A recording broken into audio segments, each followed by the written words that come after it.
Assalamu alaikum. Let's cook. Brian Cole Jr. Brian Cole Jr. is a black man who many people believe they are using as a scapegoat for this DC pipe bomb situation at the U.S. Capitol. Brian Cole Jr. was just arrested on December 4th, 2025. A little bit more about him. He's a 30-year-old black man. He's from Woodbridge, Virginia. Woodbridge, Virginia, people, is a suburb about 23 miles south of the U.S. Capitol, D.C. He was raised in a good household with hardworking parents. He lives in his house with his mother and other relatives, but his father lives separately somewhere else. As you can see, anybody who has watched videos of him being arrested or the authorities going to his house, you can see that he's not poor, he's not in the hood, he's not from the hood. His parents, honest living. He graduated from Hilton High School in Woodbridge, 2013. Now his father runs a bail bonds business. Okay, his father is Brian Cole Sr., who you'll see in these pictures and these clips come up. You see a guy who kind of looks like him. That's his father, Brian Cole Sr. He's the president of Free U Bail Bond, located in Fairfax, Virginia. Now, Brian Cole Jr., the son who was just arrested and people believe is being used as a scapegoat, he works for one of his father's companies, which is Brian Cole Bail Bonds. His mother, she's a hardworking woman. She's a real estate businesswoman. Brian Cole Jr., he's competent. He's a quiet person. He's a different kind of person. And he works in his father's bail bonds business, okay? I have to say that because we'll get into some things a little bit later about him. But he's not a fool. He knows how to think, okay? Now, Brian Cole Jr. has no past criminal record. Before they arrested him, no past criminal record. His reputation. After Brian Cole was arrested, various media outlets went to his neighborhood to speak to some neighbors to find out more things about him. There's a neighbor by the name of Brian Lopez. He said, "I would never have guessed it was him, to be honest." He said Brian Cole Jr. was a quiet man who regularly walks his dog around the neighborhood. They spoke to another neighbor that said that he was very antisocial. He keeps to himself, but he has a dog that he loves. His grandmother, Loretta, she's the most vocal person in his family. She defends him the most. She said he's almost autistic-like because he doesn't understand a lot of stuff. He's very naive. He would never hurt a fly. He's just not that kind of person. I don't believe this at all. He's not a terrorist. His step-grandfather by the name of Earl Donnet, he confirmed that he had spoken with the FBI, but he declined any comments. His father, Brian Cole Sr., also declined to comment. I don't blame him. The only thing that Brian Cole Jr. is known for doing is walking his dog. He's quiet, no criminal record, no issues, no wild hobbies, no crazy stuff going on. He just does his 1-2, his regular routine, and that's it. Keeps to himself, wouldn't harm a person, which is why people are saying, nah, you got the wrong guy. This is the man here that they had for planting 2 pipe bombs at the Capitol 5 years after it happened. 5 years, they arrested him 5 years later. They say that he did this on January 6, 2021. Somebody planted 2 pipe bombs at the headquarters of both political parties in Washington, D.C. Neither of these bombs went off. Nobody knew who did it. 5 years. And then in December of 2025, the FBI made an arrest. And they said, here's the guy, Brian Cole Jr., this dude. So what did they say happened that night? On the evening of January 5th, 2021, which is the night before the Capitol riot, a person wearing a gray hooded sweatshirt, dark pants, gloves, glasses, and a face mask, and a distinctive Nike pair of sneakers was caught on surveillance cameras walking through the Capitol Hill neighborhood carrying a backpack. Now that person, they say that person who that was that they have on camera planted 1 pipe bomb outside the Republican National Committee headquarters and another outside the Democratic National Committee headquarters, both near the Capitol. They say that this is Brian Cole Jr. Neither bomb went off. Now, both of these bombs were discovered the next day, January 6th, and the RNC bomb was found just before the rioters first breached the barriers at the Peace Circle. The DNC bomb was discovered as Proud Boys members helped to push into the Capitol's West Front. as, the fighting intensified. A bunch of white people out there acting stupid, going crazy on both sides, whatever. Now, this is why this timing matters. The Capitol Police Inspector General named Michael Bolton said that if the bombs were meant to be a diversion, it worked. This is what the Capitol Police Inspector General Michael Bolton said. That's what he told Congress. He said if these bombs were meant to be a diversion, it worked. Now, former Capitol Police Chief Stephen Son wrote that he believed that the timing and placement were deliberate diversionary tactics designed to pull security resources away from the Capitol at the worst possible moment. And that's why this case became such a big deal, because it wasn't just a bomb threat. They believed that these fake bombs were used to weaken the Capitol's defenses, that they knew that, okay, we're going to let people find these two fake pipe bombs, and then Capitol Police and all these other resources will go there, and we'll be able to get this in and do this over here. Okay? This is what they're saying this black man Brian Cole Jr. did. Who planted these pipe bombs, they said.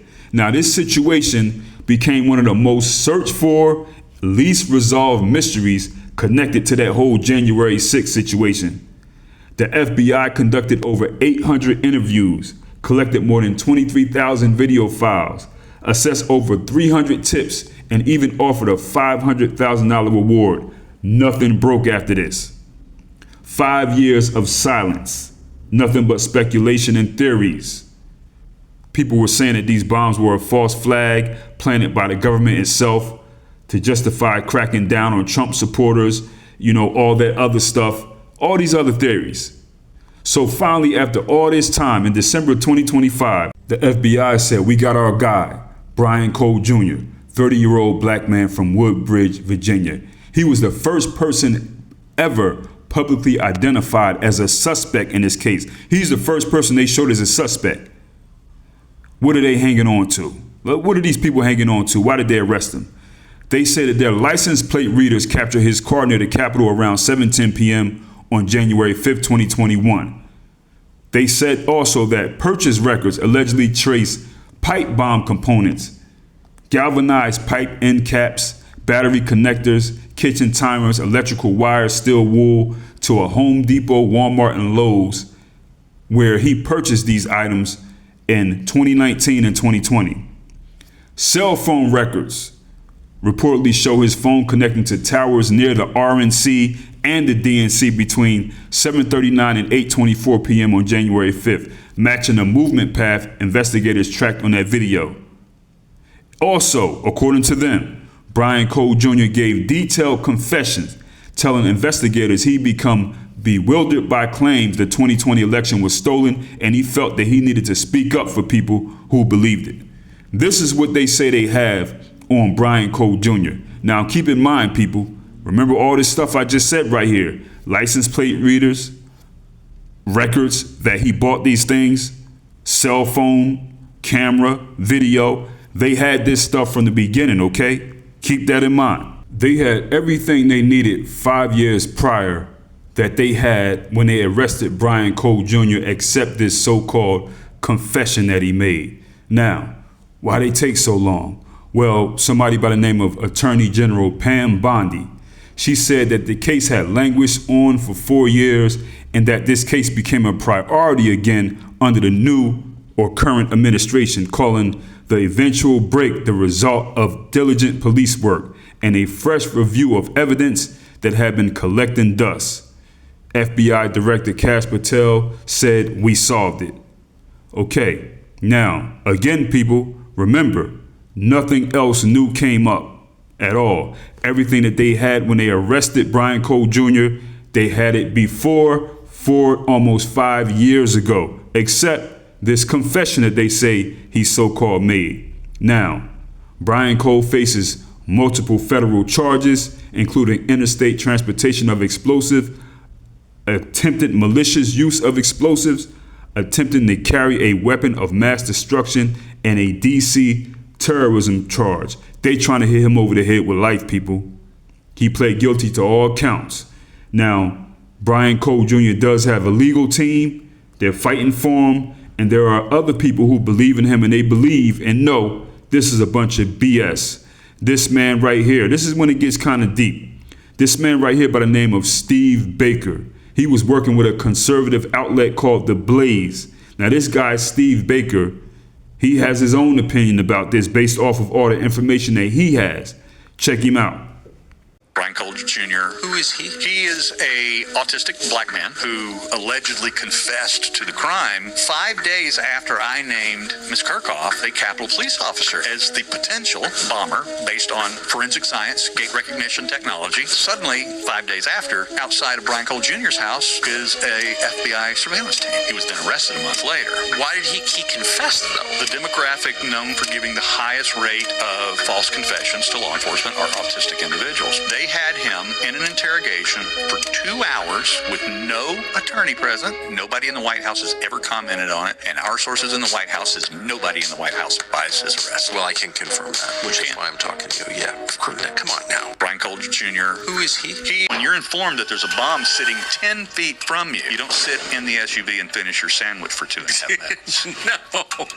And then when they get out, they casually walk around. They don't stop traffic. Every one of these agencies, they're all trained on what to do when suspicious devices are found. They have to set up perimeters depending upon the type of device they think it is. It could be 700 feet. It could be 2,000 feet. Yeah, it's a bomb. So within a matter of feet, they don't have any concern for their own safety whatsoever. They're allowing families to continue walking 10 feet past the bomb. And we know for a fact that they were told it was a bomb. Absolutely. I don't believe that they were told that, though. This is what we've been told. I believe the only thing that explains their reaction was the fact that they were told by the Capitol Police guys, hey, look, we're in the middle of a training exercise. We've got these devices over here. We're going to have to start the dog and pony show here a little bit. The bomb squad's going to come out. We're going to have the robot and all that. Oh, no. Go ahead and finish your lunch. So I think we can say, based on everything that you said pretty confidently, these were not bombs. These were not bombs. That man that you see right there, Steve Baker, he has since disassociated from this outlet called The Blaze, because this girl who was a Capitol Police officer that he showed, that you seen in that video, she's trying to sue the outlet that he was working with, all this other stuff, all these lawsuits, but he didn't stop. He has his own outlet now, okay? And he's still staying on this. Actually, in the next video, I'm gonna put some information up about that so you can go check out his outlet, because he's not backing down. He didn't leave because, oh, I'm scared, I'm lying. No, he stepped his foot on the gas. This Steve Baker guy, his reporting is embraced by Republican members of Congress. So he's in that space. He fits in with these conservative / pro-Trump people, okay? But whatever. As black people, I know a lot of our people still don't understand this, but we don't care where it comes from. We take the information and use it in our favor to prove our point. It ain't about getting information from this white man right here and going to sit on his lap and give him a Juneteenth helmet and all that. I know a lot of times our people we just can't help it. As soon as a white person says something that sounds right or in our favor, we feel like we got to go sit on their lap and give them peach cobbler and all this other stuff. No, we take the information and use it for us. There are plenty of people out here that stand by the belief that Brian Cold Jr. did not do this, and they're using him as a scapegoat. In addition, this man right here, he proved that Brian Cold Jr. couldn't have been that person in the video they're showing because he wears a size 12. He couldn't have fit these shoes that was worn by this person who was walking around in a hoodie with these pipe bombs like these federal prosecutors say. You know, he says that the Republicans and the Democrats have been protecting Capitol Police and protecting these people who actually place these pipe bombs to use as a diversion tactic. And they're using him as a scapegoat. It's interesting, but not shocking, how they pull this one right here out of the hat. The same evidence they always had. It's not like these people popped up and said, oh, we got some new technology 4.5 years later. Now we can see this. No, it's the same agency, same evidence they always had, same stuff, same proof. So it's like, you mean to tell me with this stuff you couldn't do this 4 or 5 years ago? Why didn't you do it? It ain't like y'all, it's some new technology that came out that helped aid you in finding out this investigation. You have the same agents, the same training. Also, this autistic confession that this dude Baker brought up, very common. Very common, especially when they're trying to give black men life. Black men with autism. You know, they seem to know how to pick people that, oh, we're going to grab this person here. We know he's not going to be either mentally competent enough to respond the way he needs to. Maybe he's a little slower, like Brian Cole Jr. He's a working person. He can function, but like his grandmother said, he's very naive and his brain doesn't snap as fast. This is what white supremacists always did. We can see in the case in New York with Chanel Lewis, autism, you know, clearly has the mind of like a 9-year-old and they're giving him life. He went and pulled this lady pants. Come on, man. Frederick Scott, video about him also in Kansas City. This is Frederick Scott, no record, never been in trouble. They said all of a sudden he works in fast food. He decides to walk on a path and he's going to kill 6 white people. They use the fact that he said one time when he was young in school, when he was a teenager, he was upset because his brother got killed by the police and he said he wanted to kill a cop or a white person or something. That's what they're using to hold this dude down. These people have autism. And even if they didn't, so what? No weapon, Frederick Scott, no weapon, and he's facing life. And here we have Brian Cole Jr. No record, quiet, walks the dog, goes to work. At one point he did DoorDash and all that other stuff. No weird stories, a little slow but functionable, you know, works in the family business. And this is what they have. This is what they have, yo. This is absolutely. So this lady Pam Bondi says, okay, the reason why we open this case again is because I'm here now. We got this new administration. We went back and did this. And now we're going to do this. And this is what we see. People, when a new administration comes in, you don't get all new agents. You may get a new director. The president may move in a new director or whatever, but the training and stuff like that does not change with any federal agency. I know this, I've been in them before, okay? So it's not like, oh, we got a new administration and now everything changes. No, the only thing that changes is the director who the president may appoint. He may go ahead and put a couple of his guys in as special agents in charge or whatever, but the training, everything else stays the same. The main part of the manpower, it all stays the same. So this is a bunch of bull. Now listen, in addition, Brian Cole Jr., he has a legal team. Now this is what his legal team is saying. This is the defense that his legal team is trying to use. Now, argument 1 is the pardon defense. His attorneys argued that if he did plant those bombs, which he didn't, Trump's blanket pardon of January 6 defendants should cover him too, since the bombs were discovered at or near the Capitol as the day events unfolded. And Brian Cole was allegedly motivated by the same stolen election grievances as the other January 6 defendants. So they said, hey, if that's the case, he's part of that pardon group. Nope, not when you black and you Brian Cole. A federal judge rejected this just this month and said that those pardons were limited specifically only to people convicted of actions during the riot itself, not a separate act committed the night before. So they're saying, no, that's only for people who got arrested and they got convicted. That's who Trump pardons, not him.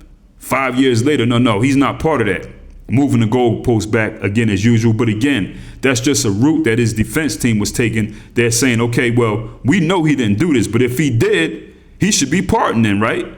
Argument number 2, his defense team is saying he's innocent. You got the wrong person. They point to his diagnosis of autism spectrum disorder, obsessive compulsive disorder, and they say that these investigators took advantage of him and is very suspicious. They're saying he didn't even confess to this. You know what I'm saying? And just like that dude Baker brought up, it's very common for autistic people to give confessions, not knowing what they're talking about. They just repeating things. You know what I'm saying? Okay, people, check this out. This is getting kind of long. I have to make a part 2 of this video because it gets even more deep. We're gonna go check out more stuff from this guy Baker and what he's doing. Part 2, it'll be going down right after this video right here.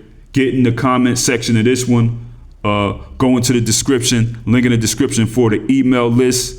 Get on that. And also my masterpiece, The N-Word is No Secret in the Service. Easy.